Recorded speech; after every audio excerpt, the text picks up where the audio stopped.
My GF sister falsely accused me. Expelled, fired, and isolated for 9 months. The truth finally surfaced and suddenly the apologies started pouring in.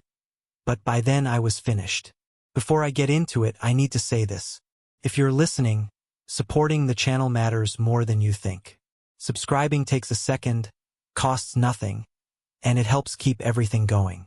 It really does make a difference. Thank you. Now here's what happened. This all went down a few years ago, but it still sits heavy on my chest. I was accused of something horrific simply because I refused to cross a line. And honestly, that wasn't even the worst part. The worst part was that my own parents didn't fully believe me.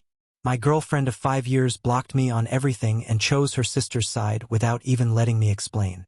Just like that, everything I had built disappeared. And then, 9 months later, the truth came out in a way no one expected. I was 24 when my life collapsed. I met my ex, Caddy, when we were sophomores in high school. We were chemistry lab partners first. 3 months later, we were inseparable.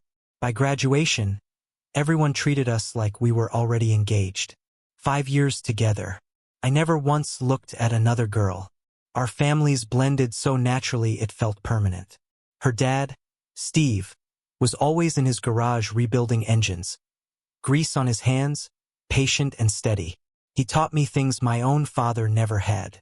I still remember the first time he walked me through rebuilding the carburetor on his '67 Camaro. We spent the entire Saturday on it. By the end, I had learned more about cars than I had in 16 years growing up. Her mom, Diane, treated me like I was hers. She packed leftovers for me, called during exam weeks, worried if I sounded tired. My parents treated Caddy the same way. My mom took her shopping. My dad helped her buy her first car, a used Honda Civic with low mileage, and even negotiated the price down by $1,500. We built traditions together. Thanksgiving at my house, Christmas Eve at hers. Every summer, both families rented cabins at Lake Mitchell for a week. By junior year, she had her own seat at our dinner table. I had one at hers. We both ended up at the same state university, 2 hours from home. That wasn't the original plan. She had been looking at coastal 5 hours south. But I earned a partial scholarship for computer science at state, and she was accepted into their education program, ranked 3rd in the country. It just made sense. We didn't move in together. She stayed in the education dorm. I lived in tech housing. Still, we saw each other every day. Same friends. Same coffee shops. Same late-night study sessions. We talked about the future like it was already written. Our lives were completely intertwined. Her younger sister, Amy, was always around the edges of our relationship. 3 years younger. She was starting high school when we were leaving for college. At first, she was just the annoying little sister, always tagging along, interrupting movie nights, walking in at the worst possible moments, asking endless questions about college over dinner. Normal stuff, but around 16 something shifted. Subtle at first, then obvious. The first time it really registered was at a family barbecue the summer after our freshman year of college. She kept brushing against me when she passed by, asking me to grab things from high shelves even though her dad was taller than I was, wearing short shorts and bending down right in front of me to dig through the cooler. I brushed it off as teenage awkwardness, told myself I was overthinking it. Then the texts started. At first they were harmless. Homework questions. Ideas for Caddy's birthday. Then they changed.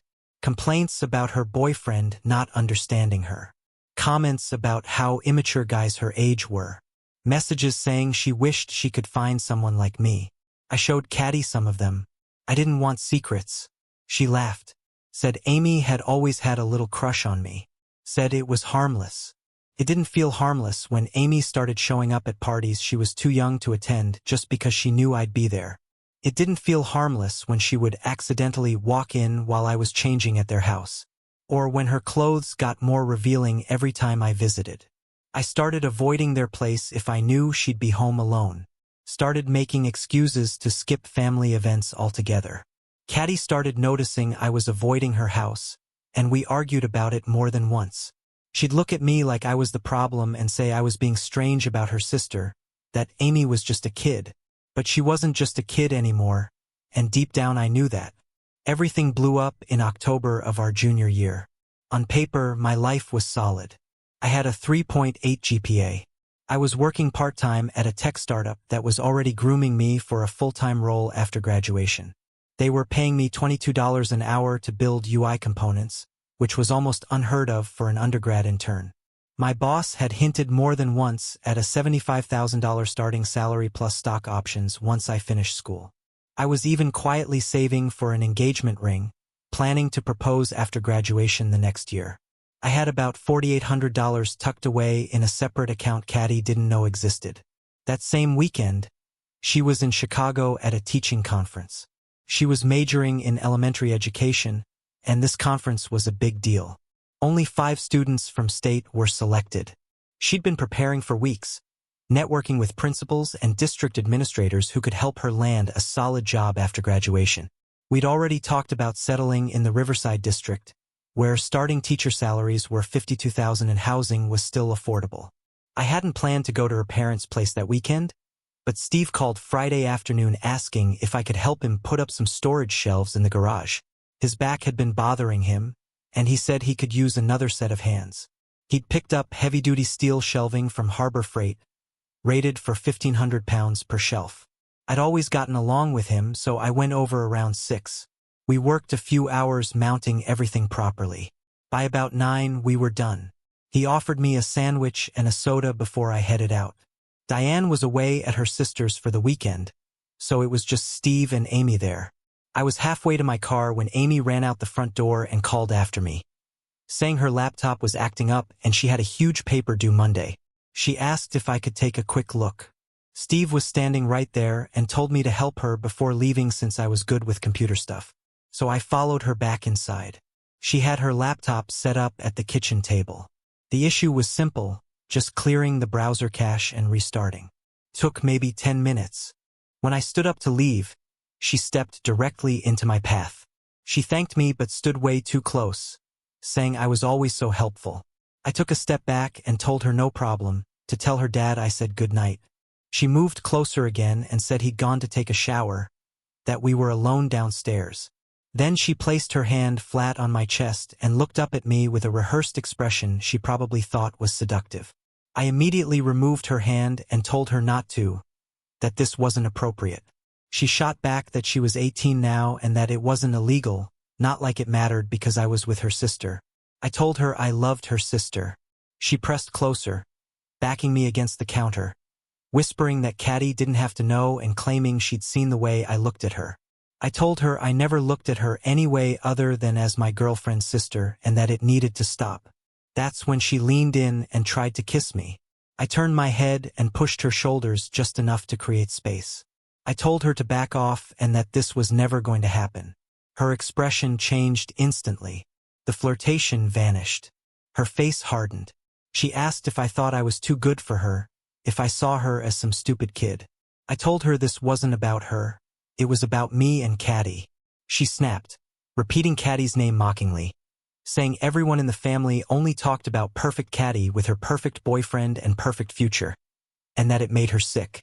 I grabbed my keys and told her I was leaving and not to bring this up again. As I walked out, she yelled that I was a jerk and that I'd regret it. I drove home thinking she was embarrassed and lashing out. I even felt a little sorry for her.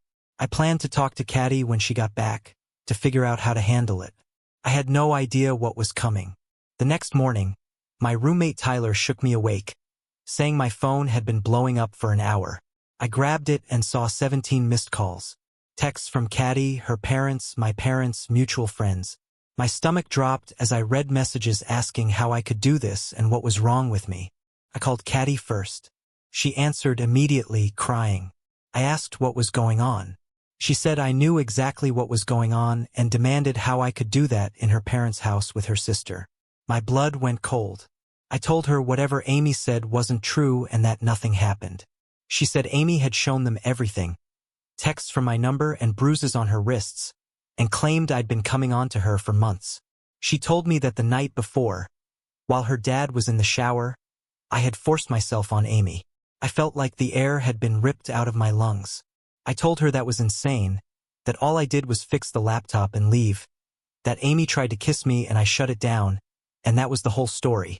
She cut me off and told me to stop lying because Amy had proof, the texts, the messages I'd supposedly been sending for months.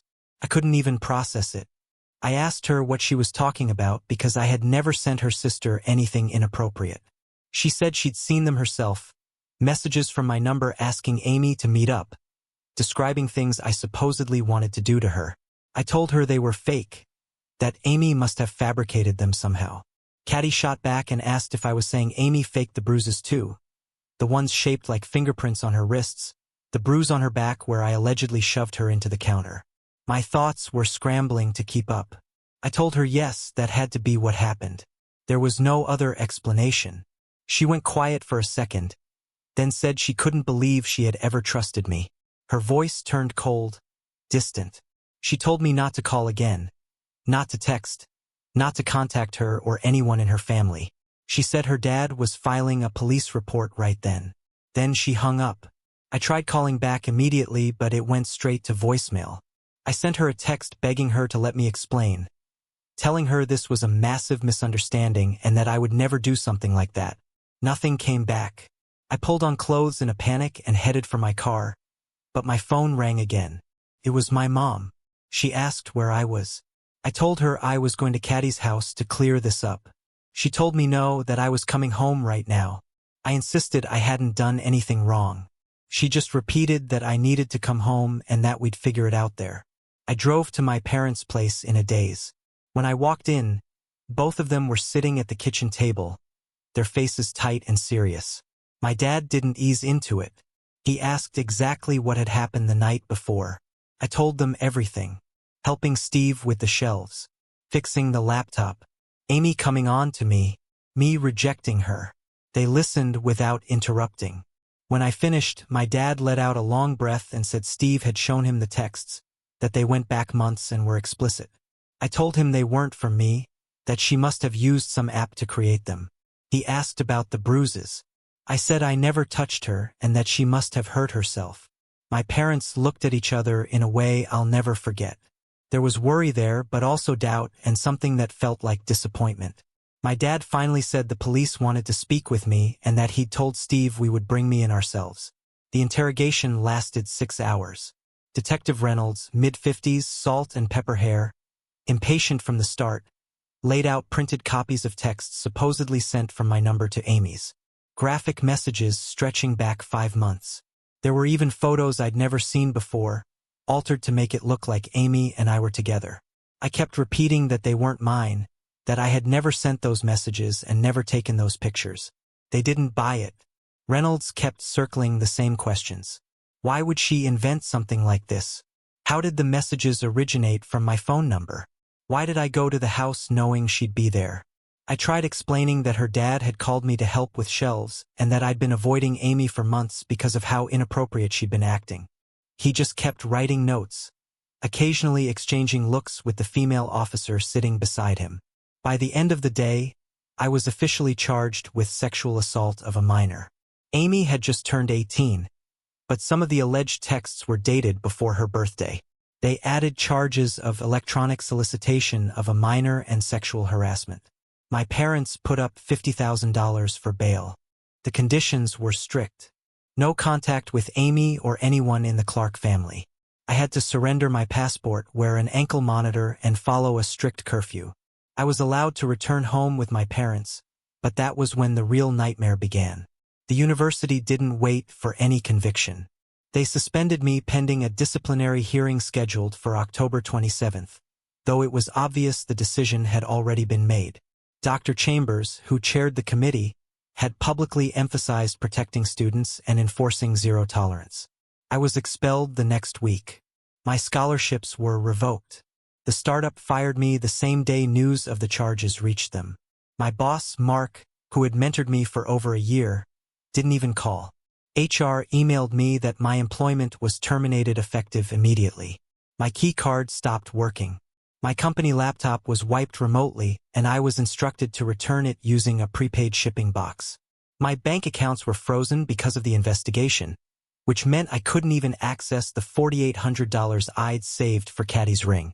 Friends vanished overnight. People I had known since elementary school suddenly acted like they didn't recognize me. Social media turned into a battlefield. Half the notifications were threats. The other half were people cutting ties. Caddy blocked me everywhere and changed her number. Her friends, who used to be mine too, posted long statements about supporting victims and removing toxic people from their lives. Photos of me disappeared from their feeds as if I had never been there at all. My sister Grace was the only person in my immediate family who believed me without hesitation. She told me Amy had always been obsessed with me, always asking questions, always trying to get her to pull out my old yearbook photos, and she said it had felt weird for a long time. My parents tried to act supportive, and they did get me a lawyer, Dave Hoffman, paid my bail and let me move back home. But I could see the doubt in their eyes no matter how carefully they masked it. They set rules that made me feel like I was already convicted. I couldn't leave the house after 8 p.m., couldn't have friends over, had to share my location with them at all times. My dad started most conversations with, "If there's anything you're not telling us," and never quite finished the thought. My mom cried constantly. They never directly accused me, but they never fully believed me either. The financial hit came fast and it was brutal. I lost my tuition for the semester, $14,300, with no refunds for expelled students.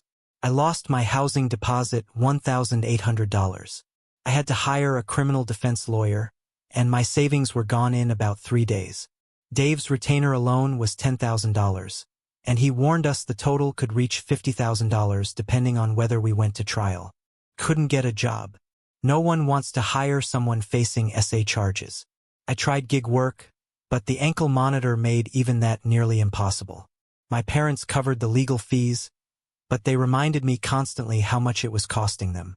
They had planned to use that money to help Grace with college next year.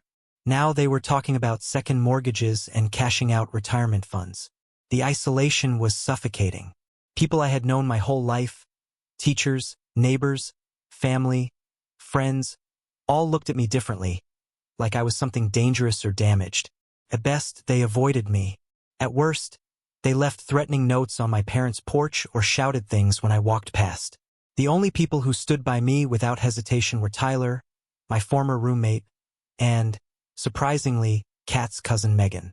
Megan called me about 2 weeks after everything exploded. She didn't waste time.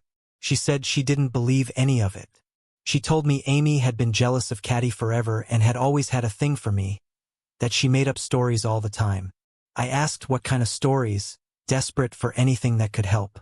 She reminded me that when Amy was 15, she told everyone she was dating a college sophomore who turned out to be completely imaginary, even showing people texts she had clearly written herself.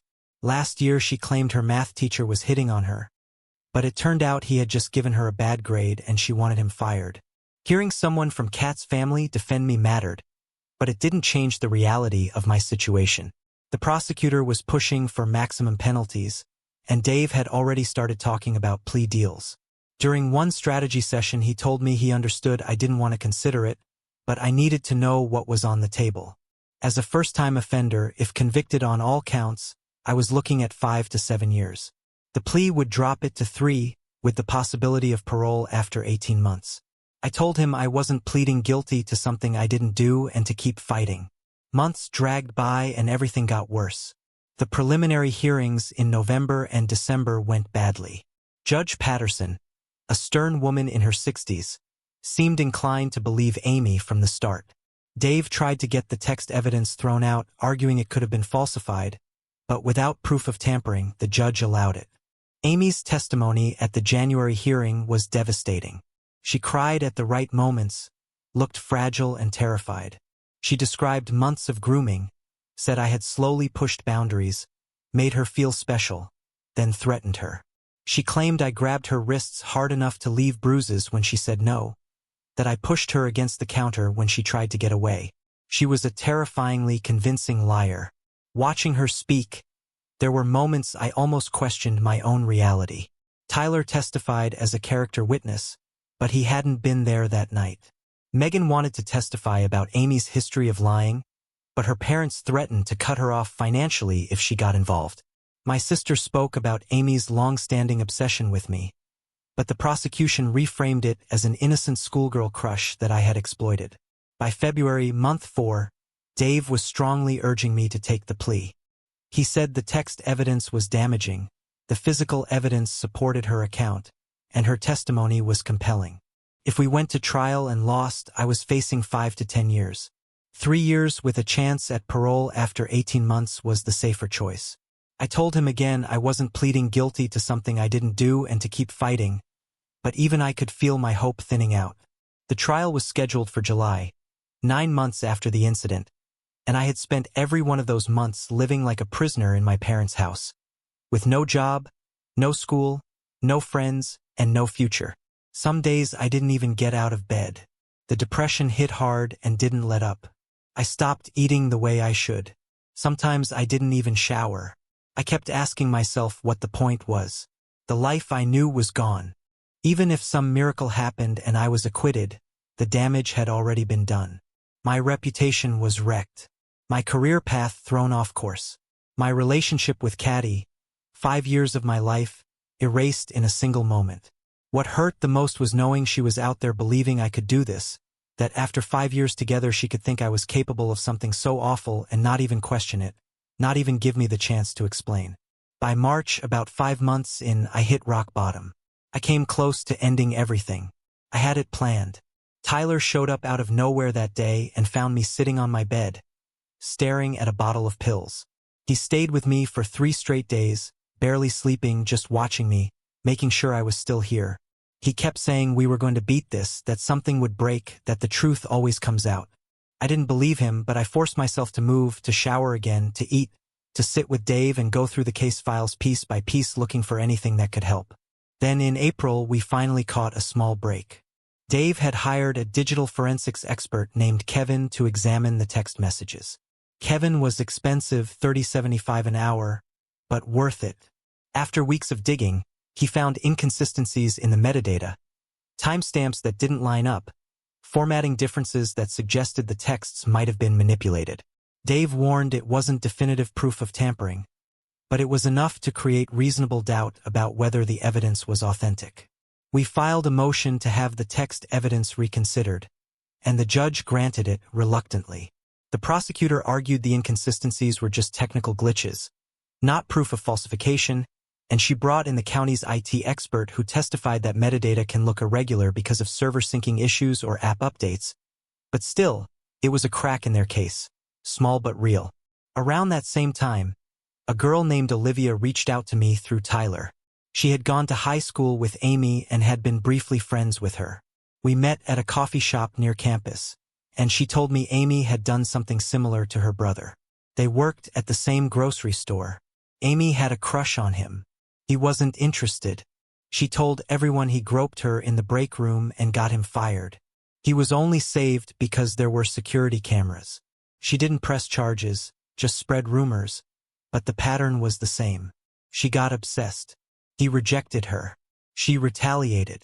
Olivia agreed to testify about Amy's history of false accusations. It wasn't huge, but it was something. In May, 2 months before trial, Megan called with more news. She said Amy's story was changing. She had overheard her talking to her aunt, and some of the details were different now, the timeline, what exactly happened. She thought Amy was getting nervous about being caught in inconsistencies. Dave filed another discovery motion asking for any new statements from Amy. The prosecution objected, but the judge ordered them to turn over updated testimony. And just like that, Amy's story had shifted. Now she claimed I had been grooming her for over a year, not just months. She said the assault started in the kitchen and continued into the living room. She claimed I threatened her multiple times afterward, which is why she waited until the next day to tell anyone. Dave told me this was good for us because changing stories make witnesses less credible, but we still didn't have a smoking gun, no undeniable proof she was lying. The trial date kept getting closer and my future still felt like it was hanging by a thread. The summer dragged on. The ankle monitor rubbed against my skin in the heat. My parents' house felt more like a prison every single day. The trial was set for July 17th, and as it approached, my anxiety spiraled. Dave was more hopeful than he had been in months. He said the text evidence was questionable now, her story inconsistent, that we had character witnesses and testimony about her past behavior. It wasn't a slam dunk, but we had a fighting chance. Then a week before trial, Kat's dad, Steve, showed up at my parents' house without warning. My dad answered the door and almost shut it in his face, but Steve begged for 5 minutes. They brought him to the backyard where I was sitting. He looked terrible and didn't sit down. He told me he needed to ask me something, man to man, and his voice was rough when he asked if I had touched his daughter. I looked him straight in the eyes and told him, "No, sir, I never touched Amy inappropriately. I never sent those texts, I never did any of the things she accused me of," and he just stood there studying my face for a long, heavy moment. He told me there were things in her story that didn't add up, details she claimed happened at times they couldn't have, and my heart started pounding as I asked him what he meant, but he just shook his head and said he couldn't discuss specifics, that he only needed to hear the truth from me directly, and then he walked away without another word. I called Dave right after and told him everything, and he said it could be significant because if her own father was starting to doubt her, a jury might too. The day before trial, the prosecutor reached out with a new plea offer, 18 months with the possibility of parole after 9, to be served in a minimum security facility, and Dave said they were getting nervous, that they knew their case had weaknesses, but I turned it down because after coming this far I was seeing it through, either I would be cleared or I would go down fighting. I didn't sleep the night before trial, just sat on my parents' back porch until sunrise watching the stars fade, thinking about the life I should have been living, heading into my senior year of college, planning a future with Caddy, chasing goals and dreams instead of trying to stay out of prison for something I didn't do. And when the sun finally came up I showered, put on the suit Dave had brought me, and got ready to face whatever was waiting. The courthouse was packed, local media all over it. The kind of small-town college scandal people love when it's not their own life falling apart. And I saw Caddy for the first time in 9 months sitting behind the prosecutor with her mother, not looking at me, thinner than I remembered, cheekbones sharp, twisting a tissue in her hands, while Amy sat there too dressed modestly, hair pulled back, looking young and fragile like the perfect victim. And my stomach turned because she didn't look like someone carrying a massive lie. The prosecutor opened by painting me as a predator who used my relationship with Caddy to get close to Amy, groomed her, then assaulted her when she rejected me, and Dave answered with the story of a jealous younger sister who fabricated evidence and accusations after being rejected herself. They went first, showing the texts, photos of Amy's bruises, medical reports saying the injuries matched her account, and then Amy took the stand crying in all the right places, clearly rehearsed, stumbling when pressed on inconsistencies but quickly recovering by saying trauma had blurred her memory. During cross-examination, Dave zeroed in on the shifting timeline, asking about her original statement placing the assault at around 9:30 p.m., then her revised May statement saying it began at 9:45 and went past 10 o'clock, and when she was asked which it was she said she had been traumatized and hadn't looked at a clock, and when he pointed out she first claimed it happened only in the kitchen but later added the living room, she said therapy had helped her face the full truth. She had an answer, ready every time. On the third day it was our turn, and Dave carefully took apart their case, presenting the digital forensics report that showed metadata inconsistencies in the texts, calling Olivia to testify about Amy's previous false accusation against her brother, calling Tyler and other character witnesses to speak about my relationship with Caddy, my behavior around women, my character, and even Olivia's brother Jason flew in from Arizona to explain how Amy had pursued him, how he rejected her, and how she retaliated with false claims that cost him his job, saying that if there hadn't been security cameras in that break room, he didn't know what would have happened to him. On the fourth day, during a short recess, Dave got a call and I saw his expression change as he listened. Then he told me we needed to get back into the courtroom immediately and started gathering his papers. And when court resumed, he asked permission to introduce new evidence. The judge asked what kind, and Dave said security camera footage from the Clark residence on the night in question. The prosecutor objected right away, saying it was the first they were hearing of any footage and that it was an ambush, but Dave replied that we had only just received it ourselves and explained that Mr. Clark had installed a Nest camera in his garage the previous year after a string of break-ins in the neighborhood. The camera had a clear view of the kitchen door, and Mr. Clark only recently realized it would have captured me leaving that night. Despite the prosecutor's repeated objections, the judge allowed it, and Steve was called to the stand to authenticate the footage, refusing to look at me or at Amy as he testified. When the judge asked why he was only now coming forward, Steve cleared his throat and admitted he hadn't thought about the camera at first since it uploaded to cloud storage he rarely checked. But certain inconsistencies in his younger daughter's account pushed him to go back and review it. The video played in open court, and there it was, me walking out the kitchen door at 9:37 p.m., Amy following behind me looking angry but completely unharmed. No bruises on her wrists, no tears, no visible distress, the timestamp lining up exactly with the time she said I had assaulted her.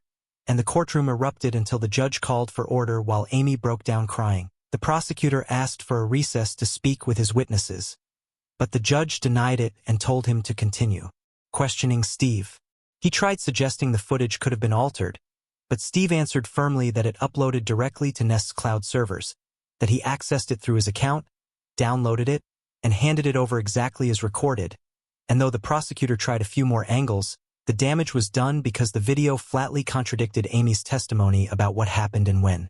The next morning, the prosecutor announced they were dropping all charges, and just like that it was finished. Though the dismissal didn't erase 9 months of hell, didn't repair my reputation, education, career, or relationships, didn't give me back the life I should have been living. Amy finally faced consequences and was charged with filing a false police report, falsifying evidence, and perjury, but at 18, and with her father's testimony influencing the outcome, she received a suspended sentence, probation, mandatory counseling, and community service, nothing close to what she put me through, and the $7,500 restitution the court ordered her to pay felt like a joke compared to the financial, emotional, and psychological cost. Steve and Diane divorced soon after because he couldn't forgive her for pressuring him to support Amy's lies even after his doubts began, and he contacted me about a month later to apologize, saying he should have questioned things sooner and checked the footage earlier. I appreciated it, but it was too little, too late. Caddy tried reaching me again and again after the charges were dropped, texting, calling, emailing, sending messages through mutual friends, apologizing for not believing me, for not letting me explain, saying she missed me and wanted another chance, but I blocked her everywhere because 5 years together hadn't stopped her from believing the worst without hesitation, and some betrayals don't heal. My parents wanted to make things right too, apologizing for doubting me, yet I couldn't forget the looks in their eyes during those months, the constant questions, the quiet suspicion, so now I keep them at a distance, calling on holidays, visiting sometimes, but never the way it used to be. The university refused to readmit me, saying the expulsion stood regardless of the criminal case outcome, so I sued for wrongful expulsion and discrimination, and 3 years later it's still moving through the courts. My lawyer thinks we may settle for around $200,000, which sounds big but doesn't cover what I lost. Not just tuition and scholarships but future earnings, career growth, and connections.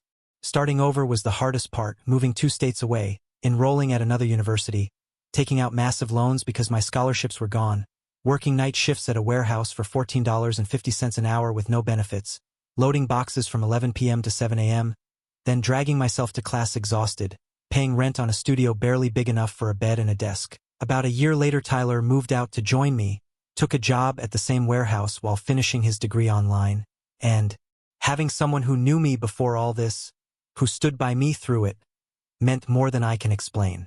Megan still keeps in touch, even though her family pushed her out for supporting me, and she says she never regretted it because she always knew Amy was trouble. She just didn't realize how much, and last year she finished her degree and moved to Seattle. We still talk every week.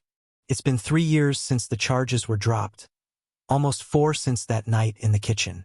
I finished my degree last spring and found a solid job in software development. It's not the career path I once imagined, but it covers the bills. $68,000 a year. Good health insurance. 401k match. I'm building something new, slowly.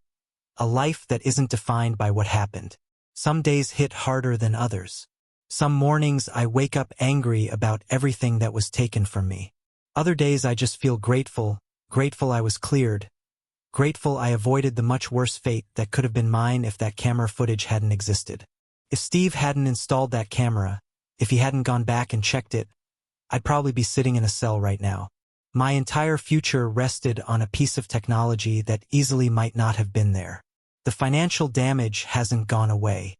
I'm $86,000 in student loan debt. My credit was wrecked during those 9 months when I couldn't keep up with payments. My parents drained most of their retirement savings on legal fees. Dave's final bill was $73,500. Worth it, every cent, but it will take years for my family to recover. Dating feels complicated now. I'm always on edge about how much to share and when. Tell someone too soon and she might see me as damaged or quietly wonder if there was truth behind it. Wait too long and it feels like I'm hiding something important. I've had a few short relationships, nothing serious. Trust doesn't come easily anymore. Olivia and I still keep in touch. Her brother went through something similar, though not as extreme. We meet up sometimes just to talk. There's comfort in being understood without having to explain every detail. I check public records now and then to see what Amy is doing. She finished her degree, moved to Portland, works in marketing, posts smiling photos on Instagram like she never tried to destroy someone's life. Her probation ended last year. Sometimes I wonder if she feels any guilt at all or if she's convinced herself she was the victim somehow. The lawsuit against the university keeps dragging on. My lawyer says they're stalling, hoping I'll get tired and settle for less. It's frustrating, but I'm not backing down. It's not even about money anymore. I just want them to admit what they did. The best thing that's happened, though, came about 6 months ago. I adopted a 3-year-old German Shepherd mix from a shelter. His name is Riley. His previous owner had to give him up because of deployment. He has trust issues too, so we fit. We've been inseparable since. He guards the apartment, hikes with me on weekends. Best roommate I've had since Tyler. If there's anything I've learned, it's that you never really know people. The ones you expect to stand by you can be the first to believe the worst. And sometimes the help that saves you comes from unexpected places, like your girlfriend's cousin who barely spoke to you at family gatherings or a security camera her dad installed and forgot about. I don't know if I'll ever fully move past what happened, but I'm trying not to let it shape the rest of my life. I have a decent apartment now, a job I don't hate, a loyal dog, and a small circle of friends I trust. It's not the life I once planned, but it's mine.